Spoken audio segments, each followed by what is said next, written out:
¿Qué tal? Buen día. Soy el doctor Ángelo Chais, médico ginecólogo obstetra. Actualmente laboro en el Instituto Nacional Materno Perinatal. Me encargaron de desarrollar el capítulo de emergencias obstétricas. En este corto tiempo vamos a desarrollar las dos más importantes, los cuales tienen alta tasa de mortalidad a nivel nacional. Uno de ellos es lo que abarca los cuadros de hemorragia obstétrica de la segunda mitad. Estamos hablando de la hemorragia posparto, que es una de las primeras causas que se ven a nivel nacional y a nivel mundial entre el 5 y el 15%. Pero el detalle está en cómo vamos a identificarlo, cómo vamos a poder predecirlo, entre comillas, y cómo vamos a poder tratarlo estando en nuestro centro, en nuestro primer nivel de atención. Tenemos definiciones conceptuales. Existen varios tipos de literaturas en las cuales me especifican la cantidad o la cuantificación de una pérdida estimada, pero tener ese dato subjetivo es muy incorrecto, incompleto, ya que estando en un momento de estrés, nosotros no vamos a poder determinar con exactitud cuánto tipo o cuánta cantidad de pérdida estimada que ha tenido nuestra paciente. De una forma más completa, el concepto vendría a ser la pérdida de cualquier cantidad de sangre que cause signos de inestabilidad hemodinámica en la paciente, que más adelante lo vamos a mencionar. Algunas literaturas mencionan más de 500 ml en parto vaginal, 1 litro en la cesárea. Si tenemos cómo podemos determinar el hematocrito, un descenso del 10% del hematocrito basal de la paciente y un concepto más completo a nivel urbano, pérdida de sangre de 500 ml o más, pero dentro de las primeras 24 horas, y una hemorragia posparto masiva cuando tenemos más de 1 litro dentro del mismo tiempo.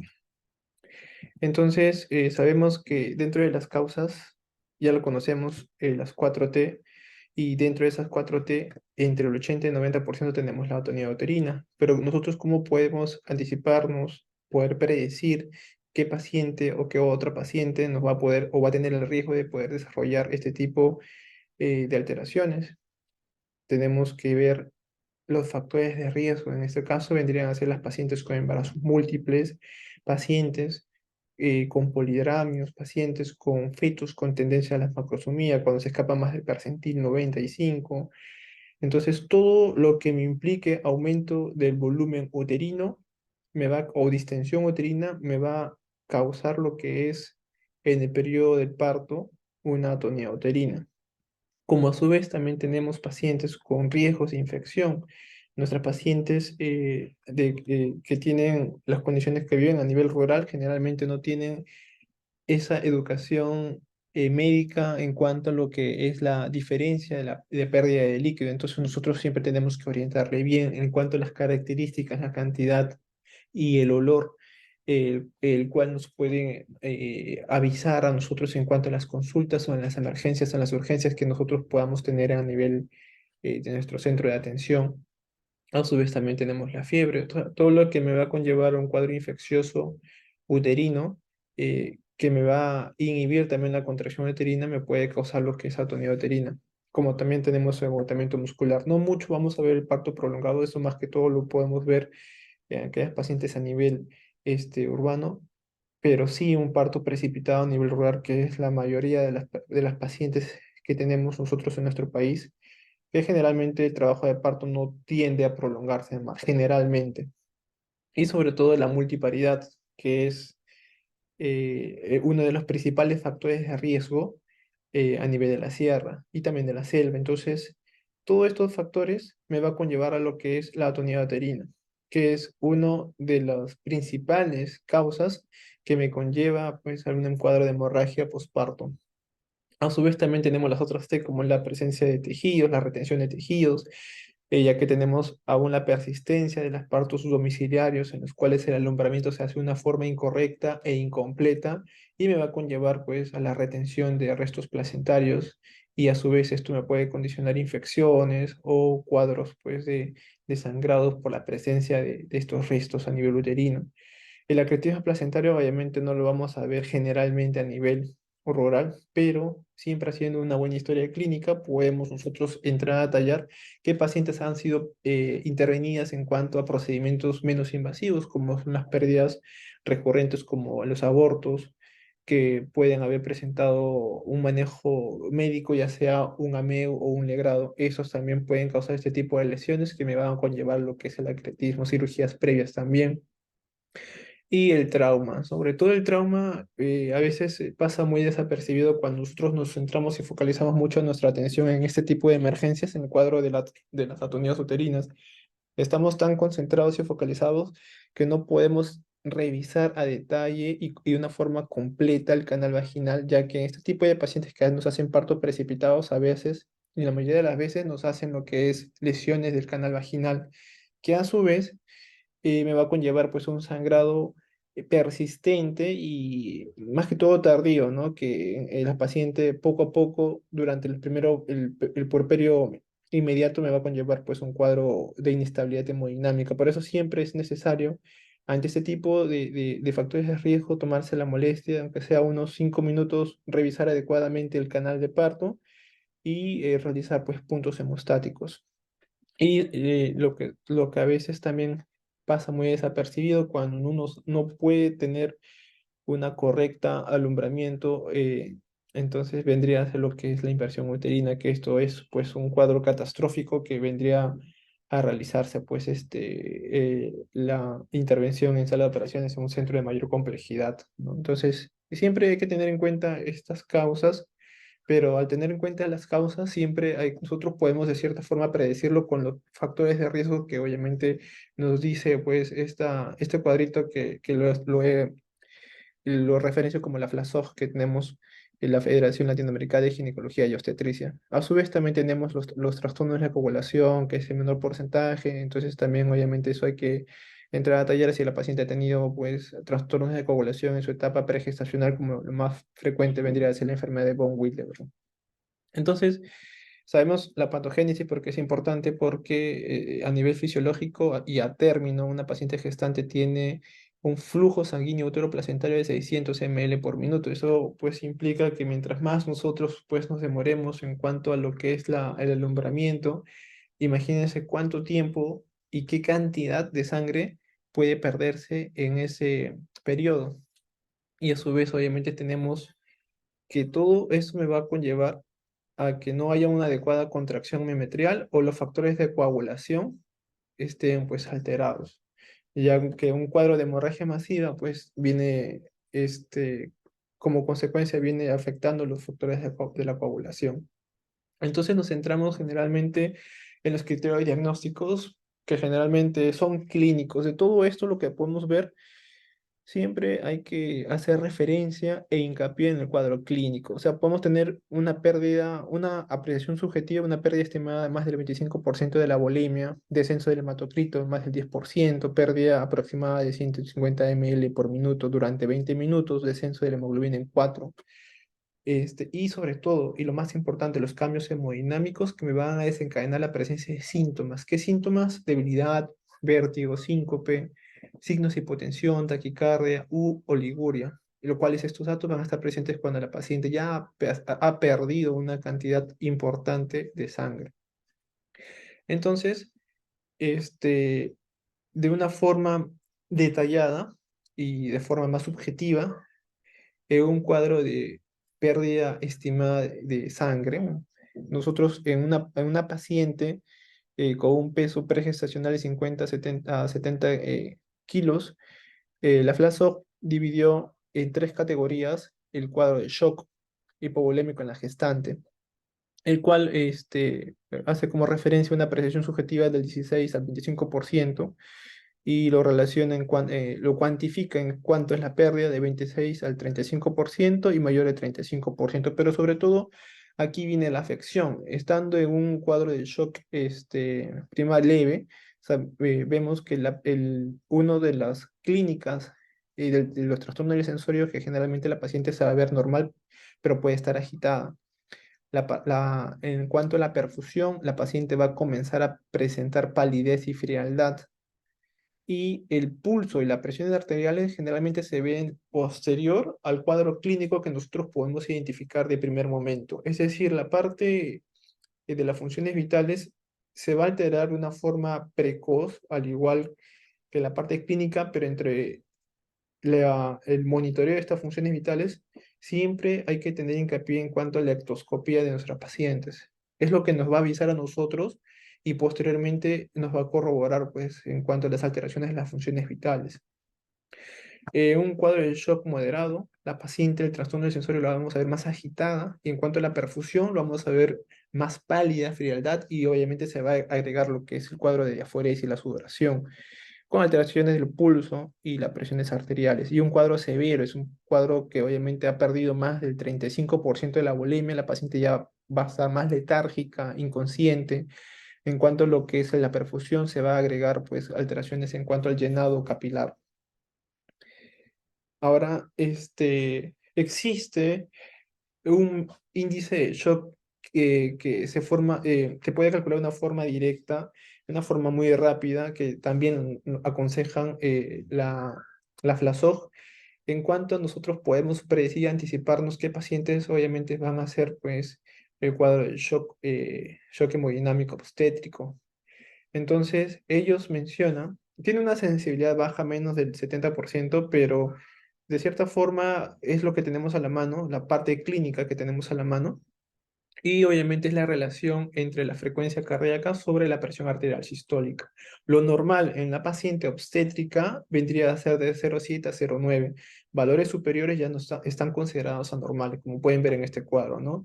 Mayor a 0,9 ya la paciente obviamente nos está avisando que está entrando o está próximo a entrar a un cuadro de shock hipovolémico. ¿Y qué podemos hacer?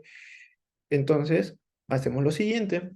Este tipo de, el índice de shock en cuanto a la severidad se ha clasificado en 4 estadios. Y de acuerdo a esos 4 estadios, las guías mencionan que obviamente brindarle a la paciente, sobre todo sabemos que cuando tenemos un cuadro de shock hipovolémico, lo primero que tenemos que hacer es canalizar una doble vía y obviamente otorgarle más volumen a la paciente.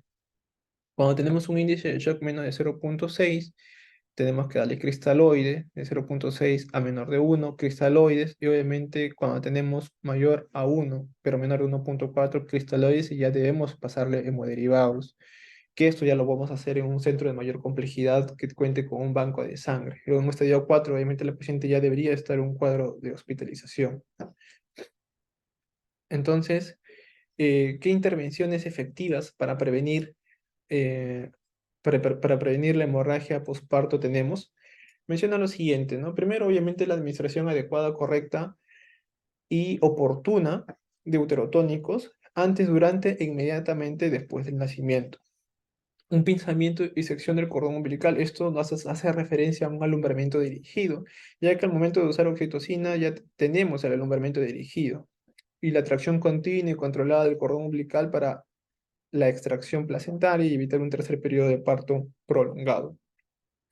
Y aquí obviamente es más hacer hincapié a lo siguiente, ¿no? Generalmente nosotros a nuestros pacientes le decimos después del parto, señora, masajee su útero, pero no sabemos cómo educarla en cuanto al masaje uterino. Generalmente lo que mencionan las guías menciona que el masaje uterino debe durar aproximadamente 5 minutos y debe hacerse cada 15 minutos durante la primera hora postparto. Entonces, obviamente porque si uno le dice a la paciente, señora, masaje su útero, obviamente la paciente, estando con los entuertos, no va a ser persistente, no va a ser constante, y a veces eso también hay que valorar mucho en cuanto a la educación que nosotros le brindamos a la paciente, ¿no? Entonces, el masaje correcto, el masaje uterino adecuado, se da durante 5 minutos cada 15 minutos durante la primera hora postparto. Eso siempre hay que tener en cuenta. Muy bien. Ahora, tenemos que siempre, obviamente, cuando ya vemos el compromiso hemodinámico de la paciente, siempre chequear 3 ejes, ¿no? Cabeza, brazos y útero. Siempre vamos a empezar con el útero, ¿no? Obviamente nosotros no debemos actuar solos, debe ser un equipo multidisciplinario, un equipo que esté acompañando pues, durante la atención postparto. Uno debe ser siempre el líder, poder distribuir el rol, las funciones que nos van a conllevar a nosotros un buen manejo, ¿no? El primer ayudante, obviamente, la cabeza, 2 o 3 ayudantes en el brazo para poder canalizar las funciones vitales, realizar un masaje bimanual que se aconseja en cuanto hay un cuadro de hemorragia obstétrica activa, y siempre obviamente pensando las causas, ¿no? El manejo de las 4T, atonía, la presencia de retención de tejidos, traumatismo durante el canal de parto o la presencia de un trombo, ¿no? Y cirugía oportuna, obviamente, en un centro de mayor complejidad. Pero obviamente vamos a ver en la cabeza, porque tenemos que identificar siempre la vía aérea, administrar siempre oxígeno a la paciente, porque sabemos que un cuadro de hemorragia, obviamente, va a conllevar un descenso marcado de hemoglobina y debemos nosotros otorgar siempre oxígeno adecuado y correcto a estas pacientes con este tipo de complicaciones, ¿no? En cuanto a los brazos, obviamente verificar siempre los pulsos, como le mencioné, canalizar doble vía, realizar laboratorios oportunos y obviamente reponer en bolos fluidos, como mencioné en un inicio, en cuanto a lo que menciona la guía, la FLASOC, haciendo referencia al índice de shock. Entonces tenemos aquí el código rojo obstétrico, ¿no? ¿Qué debemos hacer? ¿No? Tenemos el A, B, C y D. Primero, tener una vía aérea permeable, una ventilación adecuada con oxígeno suplementario y para el sangrado, ¿no? Es decir, tenemos accesos venosos, los accesos venosos, toma de muestra y uso de fluidos, que debe definirse o respondedor o no o respondedor, ¿no? Fármacos, ya sea con los heterotónicos y el uso de hemoderivados. Y como les mencioné siempre, al ofrecer todo el manejo, debemos siempre ir pensando cuál es la causa que me está conllevando este cuadro de shock hipovolémico. Y como último, evitar la hipotermia. Entonces detallamos por partes. Tenemos la reposición de fluidos como debe ser, ¿no? La presencia de cristaloides o la elección a reposición de fluidos, infusión de cristaloides excesivas, carga de choque más o menos de 1 a 2 litros o reemplazo de 3 a 1, hemorragia y la mortalidad secundaria a una coagulopatía dilucional y usos de bolos titulados de fluidos de 300 a 500 cc o de 4 a 7 cc por kilo de peso, evaluando siempre la respuesta hemodinámica y parámetros clínicos de shock de nuestra paciente. Entonces, empezamos, ¿no? Generalmente las medidas farmacológicas es lo que nosotros tenemos a la mano. Como sabemos, siempre en un cuadro de hemorragia obstétrica vamos a pensar en atonía uterina y hay que ver qué tenemos nosotros a la mano. Y tenemos los uterotónicos. En todo establecimiento tenemos oxitocina, también tenemos misoprostol y obviamente ya va a depender mucho si tenemos a la mano o no ergometrina, ¿no? Entonces, generalmente siempre sería bueno revisar su maletín de la clave roja y con ello pues nosotros abastecernos, ¿no? Ya que a veces tenemos escasez de productos y nosotros mismos a veces tratamos de hacer bolsa común para poder evitar sobre todo complicaciones que nos pasen a nosotros y durante nuestro mando, y más vale siempre pecar en exceso que defecto. Pero, ¿cómo podemos usar la oxitocina, la enterogermina, perdón, la ergometrina y el misoprostol? Y más que el uso de un antifibrinolítico que es el ácido tranexámico. Entonces, lo que menciona la guía generalmente es la regla de los tres, el uso de oxitocina de 5 a 10 unidades internacionales intravenosos administrados en infusión durante 1 minuto. Ojo que nunca la oxitocina se pase en bolo porque te causa hipotensión. Entonces, si tú tienes una paciente ya con un cuadro de shock hipovolémico, por un cuadro de sangrado y le pasas en bolo la oxitocina, obviamente su presión lo vas a tumbar a la paciente. Siempre, obviamente, en infusión continua, lo que me aconsejan la guía es de 1 a 2 minutos y continuar con una infusión de 20 a 40 unidades internacionales de oxitocina. Siempre esto es el valor máximo que se pasa, porque recuerden que la oxitocina es prima y hermana de la vasopresina y lo que podemos causar en nuestra paciente es la diuresis y nosotros tenemos que valorar siempre la diuresis en un cuadro de shock hipovolémico. Ahora, ¿qué pasa si no cede con la oxitocina? Recién pasamos a la ergometrina. Ojo que este tipo de medicamentos solamente lo usamos en aquellas pacientes que no tengan riesgo de trastornos hipertensivos, ya que es un alfa-adrenérgico y obviamente pues va a conllevar a la contracción de la vasculatura, de la musculatura a nivel de las arterias, ¿no? Y obviamente va a conllevar pues a trastornos hipertensivos. Lo que aconseja la guía, siempre y cuando esta paciente no tenga antecedente o trastornos hipertensivos, damos 0,2 miligramos de ergometrina intramuscular y siempre verificamos a los 20 minutos si obviamente el tono uterino es correcto o adecuado. Entonces, si fuese pues incorrecto o inadecuado, proseguimos con 0,2 miligramos intramuscular cada 4 a 6 horas, pero siempre teniendo hincapié que máximo al día, la dosis máxima que tiene que tener a nivel plasmático es de 1 gramo, no exceder a mayor de 1 miligramo al día, ¿no? Ahora, ¿qué pasa si no se da con la ergometrina o si mi paciente es hipertensa? Si es hipertensa de la oxitocina, me paso al uso de misoprostol, pero si no es hipertensa, obviamente la oxitocina no me responde, paso a la ergometrina, no me responde, paso al misoprostol. La dosis estándar es de 400 a 800 microgramos de misoprostol sublinguales o de 800 a 1000 microgramos de misoprostol intrarrectales. Entonces, con esto, en teoría, y obviamente ya activando pues nuestra clave roja y comunicando a un centro de mayor complejidad que tenemos una paciente con un cuadro de shock hipovolémico, ya le estamos refiriendo a un centro de mayor complejidad, pero estamos refiriendo con un adecuado manejo oportuno para evitar pues catástrofes. Hay que mencionar lo siguiente, una vez usado todos estos uterotónicos, a la par debemos usar un antifibrinolítico, el cual nos va a disminuir el sangrado uterino. ¿Cuál es la dosis o cuál es la forma de administrarlo? Es una ampolla, es decir, el ácido tranexámico 1 gramo endovenoso, lo vamos a diluir en 10 ml de cristaloides o dextrosas. En infusión lenta le vamos a pasar 1 ml por minuto. ¿Qué pasa si a los 30 minutos persiste el sangrado? Podemos administrarle una segunda dosis. Esto es importante, ya que podemos usarlo, no importa que estemos usando oxitocina con ácido tranexámico, ergometrina con ácido tranexámico o misoprostol con ácido tranexámico. Esto nos va a ayudar mucho a disminuir el sangrado y con ello pues tener ya otro tipo de manejo en un centro de mayor complejidad.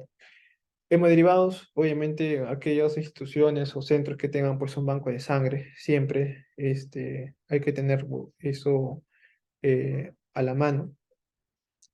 Y enfoque de las 4T, como le mencioné, mientras uno ya está brindándole un soporte hemodinámico a la paciente, nosotros ya debemos ir pensando cuál es el origen del sangrado, porque si nosotros no cerramos el caño, obviamente todo lo que estamos haciendo va a persistir y va a ser inútil. Entonces, es decir, nosotros valoramos siempre la causa y con ello valoramos solucionar el problema. Evitar la hipotermia, esto es muy importante en las pacientes, siempre abrigarlas para pues prevenir pues algún otro tipo de afectaciones.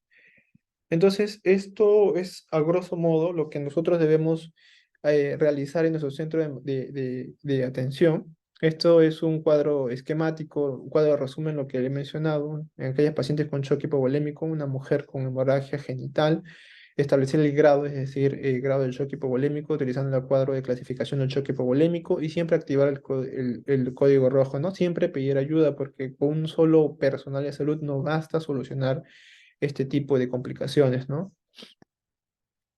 Bien, entonces, lo otro que también es importante mencionar, aquí lo he agregado, no mencionan algunas de las guías, pero supongamos que nosotros tenemos un paciente con persistente desangrado y sabemos que es por cuadro de atonía uterina. Entonces, lo que tenemos a la mano siempre va a ser pues una sonda Foley, ¿no? Acá en el primer esquema tenemos el balón de Bakri, que es un balón siliconado, más o menos en algunos establecimientos de salud, 1 o 4 creo que a veces cuentan con ello, podemos usarlo siempre y cuando nosotros estemos entrenados en el uso de ello, pues, ¿no? Y si no lo tenemos a la mano, podemos usar una simple sonda Foley, ¿no? De 18 a 24 French, que nos va obviamente a comprimir intrínsecamente, pues, el útero y de cierta forma nos va a permitir, pues, disminuir el sangrado y poder referir a la paciente.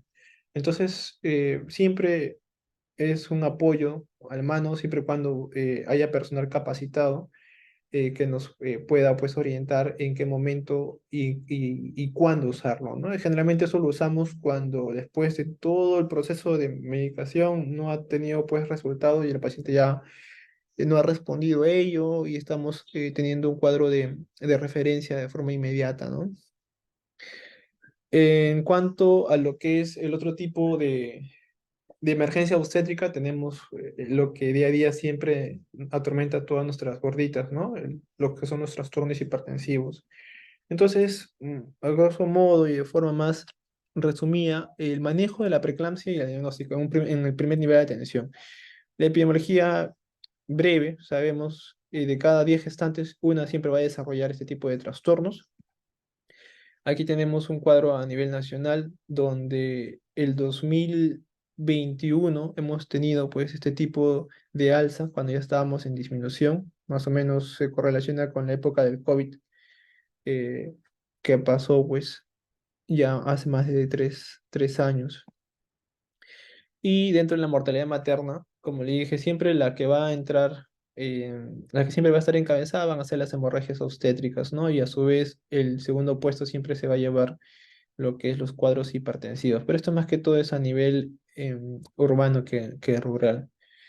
Entonces, ¿qué nos interesa a nosotros? Sabemos la patología, la patogénesis de la preeclampsia, sabemos que en la preeclampsia obviamente no va a haber una segunda oleada, y dentro de la segunda oleada sabemos que nos permite una desidualización de los vasos espirales que van a conllevar un mayor calibre, y ese mayor calibre va a permitir un adecuado flujo sanguíneo uterino.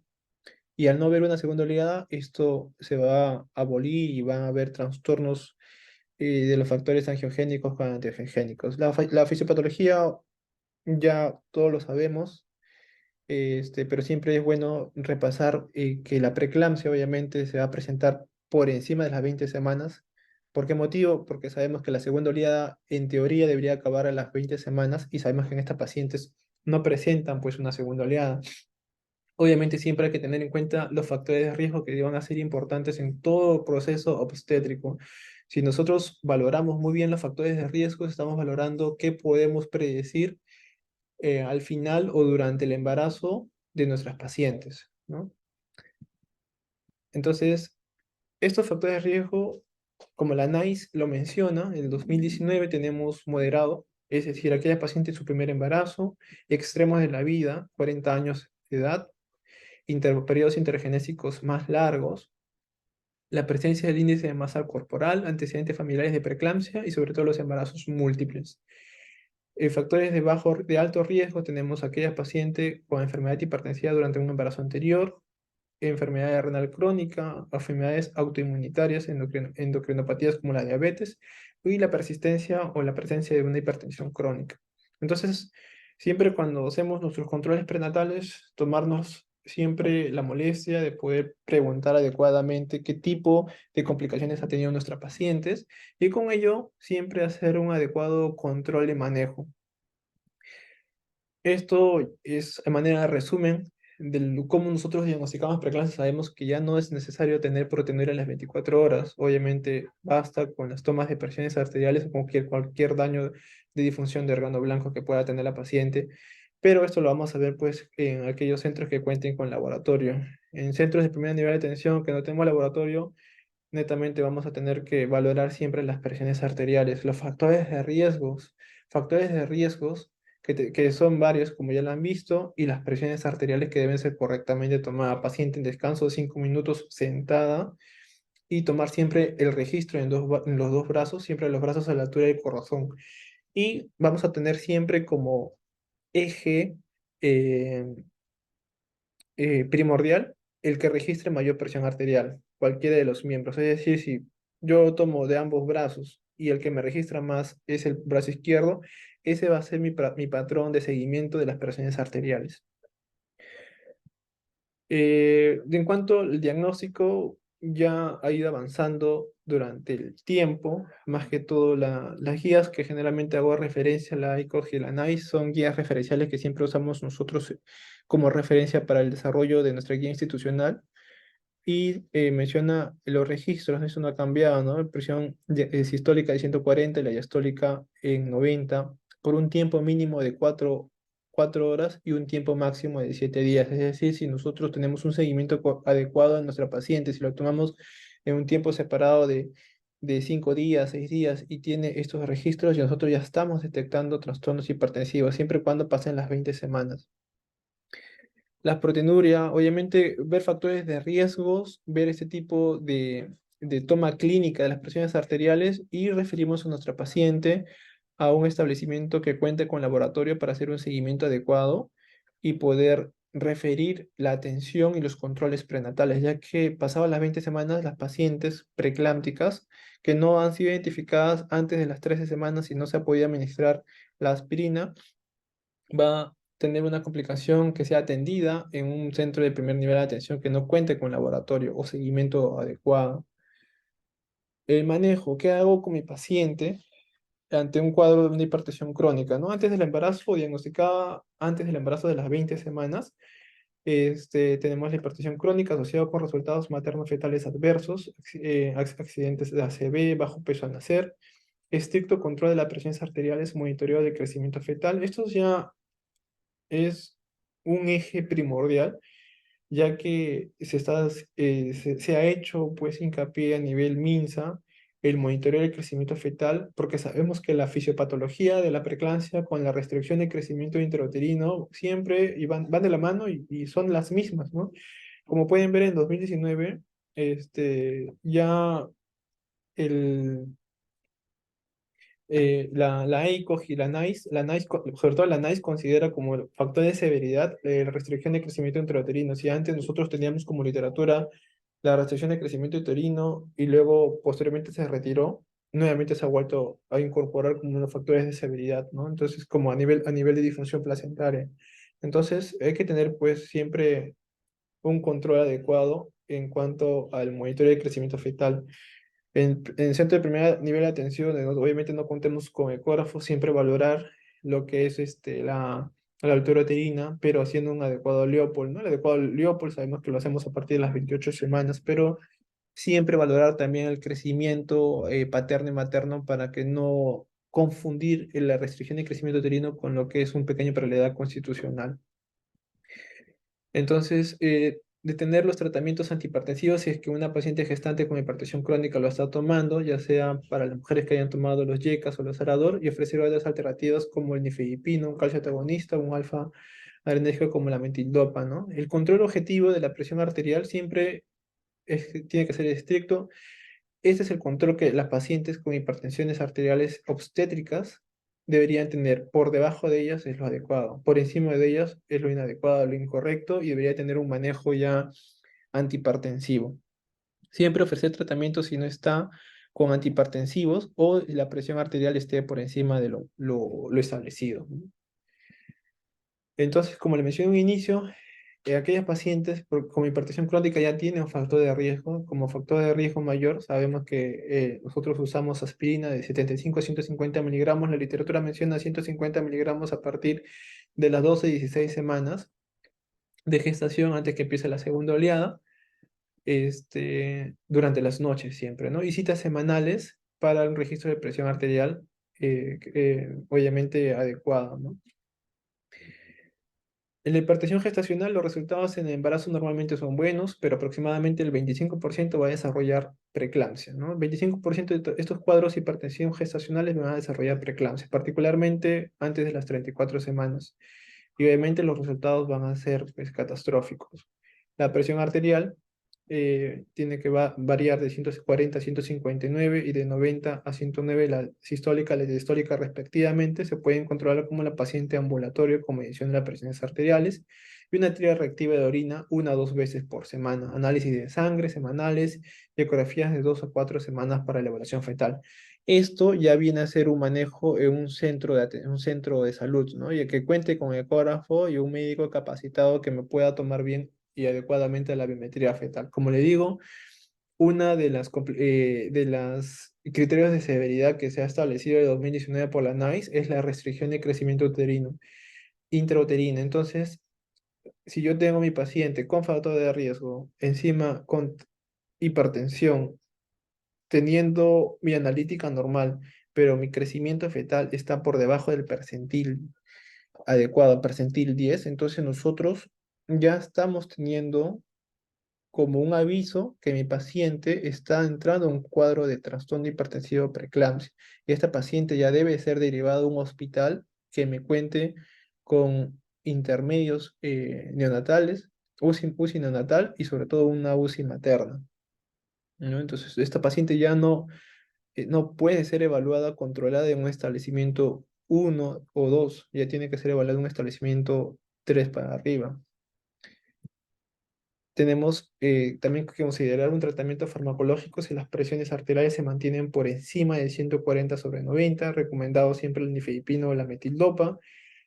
Bueno, esto es más que todo ya para un establecimiento de mayor complejidad, no indicar un parto prematuro antes de las 37 semanas, si la presión arterial es inferior a lo establecido de 160/110, y si el parto es necesario, siempre ofrecer los corticoides adecuados, ¿no? Y el sulfato de magnesio. Entonces, ¿cuáles son los criterios de manejo ambulatorio? Los establecidos: una presión arterial sistólica no mayor de 140 o la diastólica no mayor de 90, proteinuria menos de 324 horas. Lo podemos tomar también en 12 horas y el valor se reduce a la mitad, 150. La sensibilidad es lo mismo, del 80%. Ausencia de síntomas de preeclampsia severa, recuento plaquetario mayor de 150.000, ausencia de daño de órgano blanco y un bienestar fetal conservado, ¿no? En gestantes con hipertensión crónica, siempre dar metildopa a dosis terapéuticas para una hipertensión arterial, sin bajar la presión diastólica a menos de 90, y se debe realizar siempre controles cada 15 días hasta las 32 semanas y luego de forma semanal. Esto es lo que indica nuestra guía institucional. Ahora, se ha actualizado nuestra guía del 2023, pero está en proceso de revisión actualmente, por eso que no lo estoy presentando. Bueno, las preeclampsia y los puntos de clave de tratamiento siempre van a hacer que no, el tratamiento farmacológico puede modificar las manifestaciones clínicas de la enfermedad, pero no va a evitar su progresión. Es decir, supongamos que nosotros le estamos ofreciendo la aspirina de por sí no va a evitar que la paciente con factores de riesgo para preeclampsia no me desarrolle preeclampsia, no, lo que me va a hacer la aspirina es alargar la aparición de la preeclampsia en paciente con predisposición a hacer preeclampsia. Es decir, si tengo una paciente que está predispuesta o tiene la predisposición de hacer preeclampsia a las 30 semanas, 28 semanas, la aspirina lo que me va a ayudar es alargar la aparición, es decir, a las 34, 35, 36, donde el desenlace fetal es mucho mejor para pues, un cuadro o un hospital que tenga o cuente con UCI neonatal, ¿no? Recordad que no existe ninguna medida eficaz que permite evitar el progreso de la enfermedad, como ya les mencioné. Y sabemos, y siempre va a estar ahí, la finalización de la gestación es el único tratamiento. El objetivo principal del tratamiento de la gestante con una preeclampsia siempre va a ser la seguridad de la madre. Entonces, la preeclampsia se recomienda que las mujeres con un factor de riesgo alto o más de un factor de riesgo moderado de preeclampsia se le administre siempre aspirina a partir de la semana 12, antes que finalice la primera oleada, ¿no? Hasta el nacimiento del bebé. Este es el cuadro esquemático que le estoy mencionando, pero lo que quiero mostrarle es cómo administrar el sulfato de magnesio en nuestro centro de nivel de atención, donde no contamos con una bomba pues, de infusión. Ya, los medicamentos antihipertensivos, la posología aquí tenemos, el alfa-metildopa, damos de 250 a 500 miligramos vía oral cada 8 a 6 horas.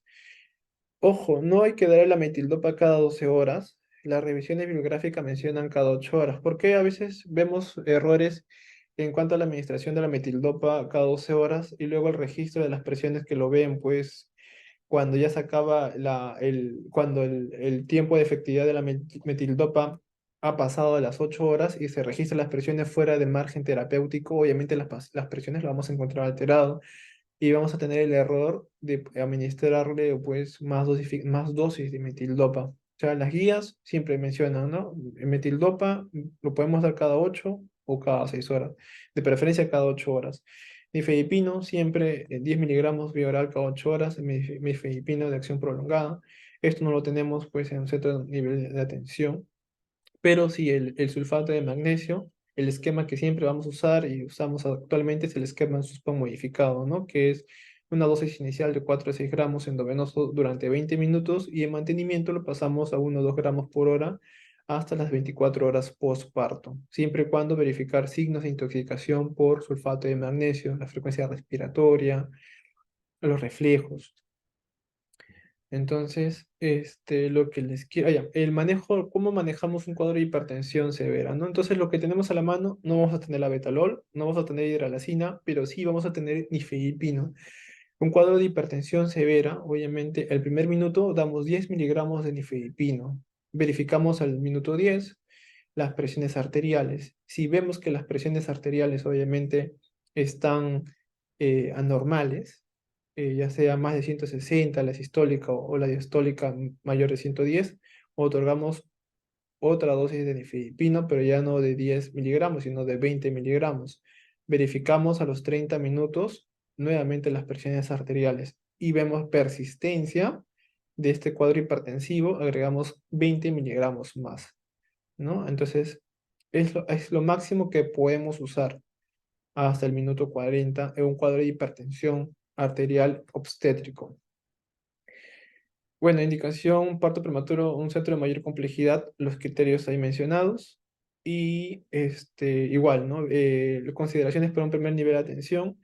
Edad gestacional menos de 34 semanas, continuar la vigilancia en establecimiento de mayor complejidad, menos que haya indicaciones de parto prematuro planificado. Siempre ofrecer sulfato de magnesio intravenoso y uso de corticoides prenatales, ¿no? 34 a 36 semanas, continuar vigilancia a menos que haya indicaciones de parto prematuro planificado al considerar la opción de un parto prematuro planificado. Y mayor de 37 semanas, pues la EICOG, la BIOP, la Guía Nacional Institucional siempre ya nos va a recomendar pues iniciar el labor de parto para evitar pues las complicaciones obstétricas. Ya, lo que les quiero mencionar es el sulfato de magnesio. Entonces, tenemos varios esquemas de cómo usar nosotros sulfato de magnesio en aquellos cuadros preclámpticos. Entonces, aquí tenemos lo siguiente, ¿no? Lo que siempre usamos es el Suspam modificado, ¿no? 4 gramos endovenoso en 20 minutos, es decir, tiene que ir con una bomba de infusión, y luego de 1 a 2 gramos endovenoso por 1 hora de infusión continua. Pero, ¿qué nos han enseñado a lo largo del tiempo? Cuando tenemos una bomba de infusión en nuestro centro, en nuestro establecimiento de salud, en nuestro puesto de salud, 2, usamos el otro tipo de esquema y al usarlo, obviamente no vamos a dejar a nuestra paciente en nuestro establecimiento de salud, sino vamos a referir y a referirla, ¿no? Entonces podemos usar el esquema de Pritchard o el Suspam, que obviamente no requiere bomba de infusión, ¿no? El Pritchard lo usamos 4 gramos endovenoso, tener en cuenta que le vamos a pasar de 3 a 5 minutos y luego 10 gramos intramuscular, dosis de impregnación. Y la dosis de mantenimiento, 5 gramos intramuscular cada 4 horas, en una concentración del 50%. O podemos usar el Suspam, que es 4 gramos endovenoso de 3 a 5 minutos, añadidos después 10 gramos intramuscular y 1 a 2 gramos endovenoso por hora. Esto es siempre cuando no tengamos nosotros una bomba de infusión. Y en un centro de mayor complejidad, en un centro de salud, podemos usar el Suspam modificado ya que contamos con bombas de infusión. Bien, tener en cuenta lo siguiente, pues, ¿no? Una vez que acaba la gestación, ahí no acaba el problema de la preeclampsia. Nosotros debemos hacer un correcto seguimiento postparto a la paciente, ¿no? ¿Y cómo hacemos un seguimiento postparto? Siempre valorar siempre dentro de los primeros 42 días si la paciente persiste con un cuadro hipertensivo. La ventaja aquí es que ya podemos usar YECAS o ARA2 para monitorizar las presiones arteriales, siempre y cuando obviamente no regulen con la medicación habitual, que es la metildopa o el nifedipina de acción prolongada. Entonces, si obviamente no regulan, cambiarlo por un YECA o ARA2. En el periodo postparto temprano, las mujeres con preeclampsia deben considerarse de alto riesgo de complicaciones preeclámpticas durante al menos 3 días. Es por eso que las pacientes al menos deberían estar hospitalizadas 3 días en un establecimiento de mayor complejidad, no dar un alta rápida, pese a que la paciente la solicite, porque los primeros 3 días se ha demostrado en los cuadros, más que todo el HELP o la eclampsia, sobre todo la eclampsia, que se da en una etapa puerperal precoz y deben controlar pues, su estado clínico al menos cada 4 horas mientras están despiertos. Se debe continuar con los antihipertensivos y debe considerarse el tratamiento de cualquier trastorno hipertensivo antes del posparto con terapia antihipertensiva. Este es un cuadro esquemático, es una infografía tomada de la BIJOP, donde menciona la vía de hipertensión, ¿no? Tenemos las presiones arteriales, el margen de las presiones cuando el paciente tiene hipertensión o cuando tiene una hipertensión severa, qué hacer si hay administración hospitalizada, si hay necesidad de hospitalizarla o no, y qué podemos ofrecer, ¿no? Primera opción, la betalol, que no lo vamos a tener. Segunda opción, el nifedipino, ¿no? Tercera opción, la metildopa. Presiones arteriales 1 o 2 veces por semana, en cuadro de vías de hipertensión severa de 15 a 30 minutos. Si tenemos un cuadro de preeclampsia, con el registro de estas presiones, metilopa o nifedipino y las presiones por lo menos cada 48 horas, más frecuentes si se encuentra hospitalizado. Solo repetir si existe indicación clínica y los exámenes laboratorio, obviamente 2 veces por semana en cuanto a lo que es un cuadro hipertensivo o un cuadro de hipertensión severa, 3 veces por semana.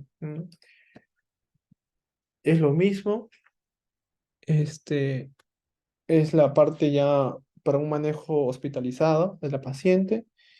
Y bueno, esto es una bibliografía que lo saqué cuando estábamos en temporada de COVID, ya que había una cierta similitud en cuanto a la fisiopatología este, de daño endotelial en cuanto al desarrollo de la preeclampsia con la paciente del daño por el COVID, ¿no?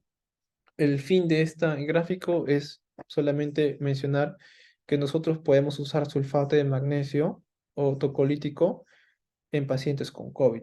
Es decir, no vamos a potenciar ni antagonizar ningún efecto que sea negativo para nuestras pacientes. Igual esto, y entonces para neuroprotección e hiperclampsia, sabemos que el sulfato de magnesio es un estabilizador de membranas. ¿En pacientes con COVID podemos usar? Sí. Y la aspirina para poder prevenir antes de la semana 16, ¿podemos usar en pacientes con COVID? Sí, no hay ninguna contraindicación. Listo, espero que la exposición haya sido de su agrado y ya nos vemos en una próxima charla. Muchas gracias.